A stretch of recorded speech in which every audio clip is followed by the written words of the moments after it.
To me, then, Christianity is a bleak doctrine, one that has preached hatred, soaked the earth with blood, and filled the mind with supernatural terrors. I sincerely hope that it is false.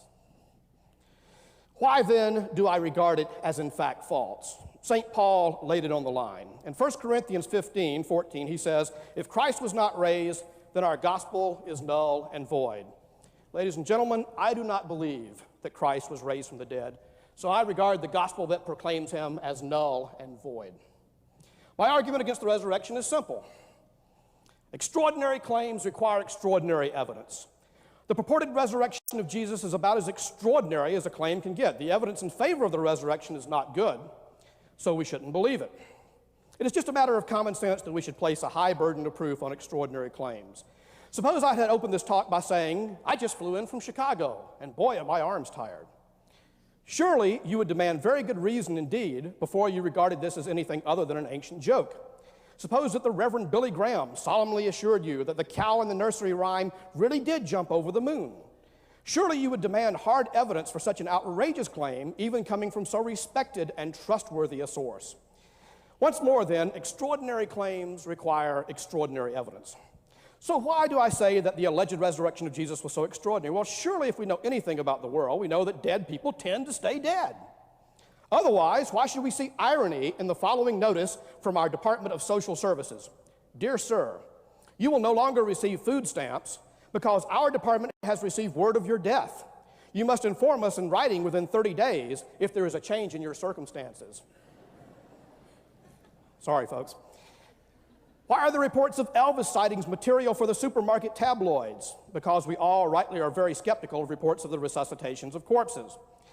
The New Testament reports of Jesus' post-mortem appearances are even more extraordinary. Jesus was supposedly resurrected, not just resuscitated. His supernatural resurrected body could suddenly appear and disappear and pass through solid walls and doors into closed rooms. Surely a resurrected Jesus would be far more extraordinary than even a resuscitated Elvis. Here you might respond, wait a second, Parsons. Of course you atheist, are extremely skeptical of the resurrection. Like other unbelievers, you reject the whole concept of the miraculous, and you display a touching faith in the so-called laws of nature.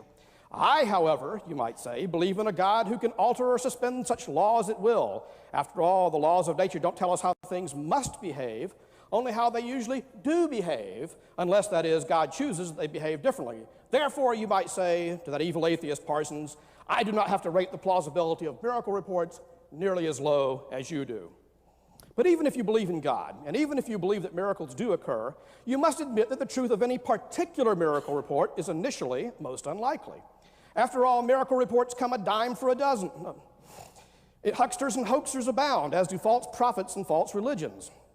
So there will be very many specious miracle reports. As a glance at the New Age or occult section of any bookstore shows you, humans have a strong inclination to believe the extraordinary over the mundane. This is why we must repeatedly inculcate the maxim, when you hear hoofbeats in the distance, think, aha, horses, not aha, unicorns. So, whether we are theist or atheist, our initial attitude towards any particular miracle claim must be that it is extremely implausible.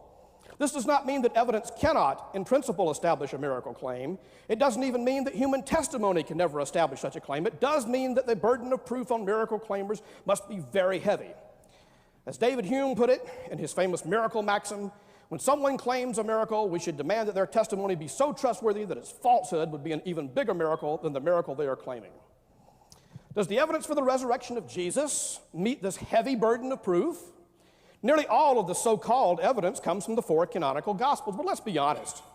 What confidence can we have in documents, 1, authored by persons unknown, clearly not eyewitnesses, 2, written 4 or more decades after the events they purportedly described, 3, drawn upon oral traditions, and hence subject to the unreliability of human memory, 4, each with a clear theological bias and apologetic agenda, 5, containing many identifiably fictitious literary forms, 6, inconsistent with each other except where one gospel plagiarizes another, 7, at odds with known facts, 8, with virtually no support from independent sources, and 9, testifying to events which in ordinary circumstances we would regard as unlikely in the extreme. Well, Professor Craig believes that there are 3 main points of evidence that support the historical case for the resurrection of Jesus: the post-mortem appearances, the empty tomb, and the origin of the Christian faith. In my remaining time, I shall explain why I reject each of these pieces of purported evidence. The postmortem appearances. Professor Craig places much emphasis upon the formula recited by Paul in 1 Corinthians 15, 3 through 8, where Paul lists various alleged witnesses of the risen Jesus. Cephas, Simon Peter, the 12, over 500 at once, James, Jesus' brother, all of the apostles, and finally Paul himself. This passage is important because it is very early. It names or refers to numerous alleged witnesses of Jesus, the risen Jesus, and it purports to give Paul's own testimony, the only undisputed first-person report of an encounter with Jesus in the entire New Testament. First, the early date of the formula is irrelevant. Contrary to a claim frequently made by Professor Craig and other apologists, legends can and do spread almost immediately, despite the opposition of eyewitnesses, and sometimes even with the connivance of eyewitnesses. Consider Elvis and Bigfoot sightings, Bermuda Triangle disappearances, alien abductions, crash saucer stories, and other such goofy legends. Such stories spread quickly, often despite the testimony of eyewitnesses and the efforts of would-be debunkers. Surely people are not more credulous now than they were in the first century. Anyone who insists that the resurrection accounts cannot be legendary simply opposes common sense. Getting back to Paul's testimony, let's get back to Paul's testimony. It gives no details. It does not mention the empty tomb, even though doing so would have strengthened Paul's case. It gives no place or date for the alleged resurrection. The Gospels and Acts know nothing of an appearance to the 500. Surely they would have reported such a remarkable event.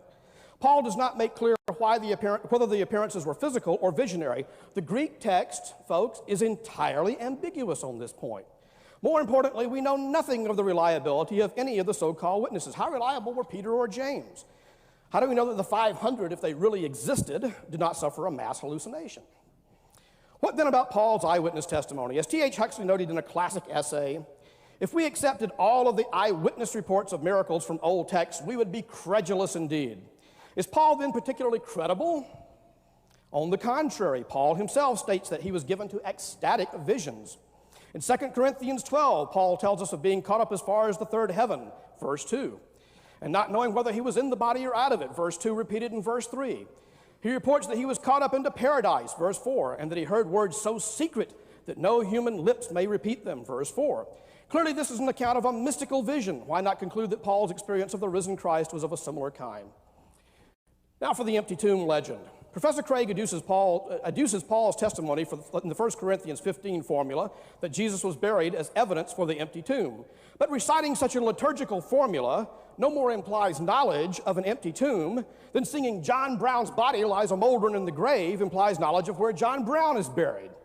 Professor Craig also argues that had the stories of the empty tomb been fictitious, the prejudices of the day would have dictated that they be discovered, that the accounts indicated that the discoverers of the empty tomb were men rather than women. But the gospel accounts say that the disciples fled into hiding with Jesus' arrest, leaving only the women to care for the body. Besides, the washing, wrapping, and anointing of bodies was women's work in those days. Therefore, it is utterly unsurprising that a fictional account would depict women as the discoverers of the empty tomb. More fundamentally, as the Right Reverend Bishop Shelby Spong says, quote, the discovery of an empty tomb would never have issued in an Easter faith. If there had been a tomb, and if the tomb had been found empty, it would have meant only that one more insult had been delivered to the leader of the tiny Jesus movement. The disciples, whoever they were, would have concluded that even the dead body of this Jesus had not been spared degradation. No Easter faith would have resulted from an empty tomb. Therefore, such a tradition cannot have been primary. It was but a story incorporated later into the narrative. Professor Craig's third main piece of evidence for the resurrection is the origin of the Christian faith itself. He argues that the Christian faith in a resurrected Jesus has no precedent in Jewish thought. The Jewish conception of resurrection is a general raising of the dead at the end of time, not the raising to glory of a single individual as an event in history. Further, the Christian idea that the resurrection of the righteous will somehow hinge on the Messiah's resurrection was wholly unknown. Professor Craig concludes that these new Christian ideas were so radical that only the actual resurrection of Jesus can account for so extreme a conceptual shift. But according to the Gospels, Jesus' ministry contained many heretical elements. In Mark chapter 2, Jesus claims authority for the forgiveness of sins, which elicits a charge of blasphemy from the scribes. In Mark 7, he sets aside the traditional dietary distinctions between clean and unclean foods. In Mark 2:28, he even claims to be sovereign over the Sabbath. Further, Jesus' preaching was full of apocalyptic content. He famously said, "Truly I say unto you, there are some standing here who will not taste death before they see the kingdom of God come with power. In Mark 8:31 and 10:34, he predicts that the Son of Man will die and rise 3 days later. Given the heretical and apocalyptic nature of their master's teachings and the experiences, whatever they were, that convinced them that Jesus had risen, the emergence of radically new concepts in the disciples' minds hardly seems to require supernatural explanation. For the early Christians, the resurrection of Jesus was the first eschatological event, an event that ushered in the new age, the coming of the kingdom. They believed that they were in the end times. In all honesty, folks, I simply do not see here a gaping, unbridgeable conceptual chasm between belief in a general resurrection at the end of time and the belief that Jesus' resurrection was the first event of the coming of the end times. In the presently fashionable lingo, paradigm shifts do occur. If Professor Craig insists that nonetheless, such a conceptual shift requires supernatural intervention, I simply have to ask, what are his criteria? At what point do concepts become so alien that it would require a miracle for someone to shift from one to the other? We need some such guidelines before the discussion can proceed. In conclusion, H.G. Wells one time said, "Every dogma has its day." Christianity's day has been rather long, 2,000 years. I think that's long enough. Thank you very much.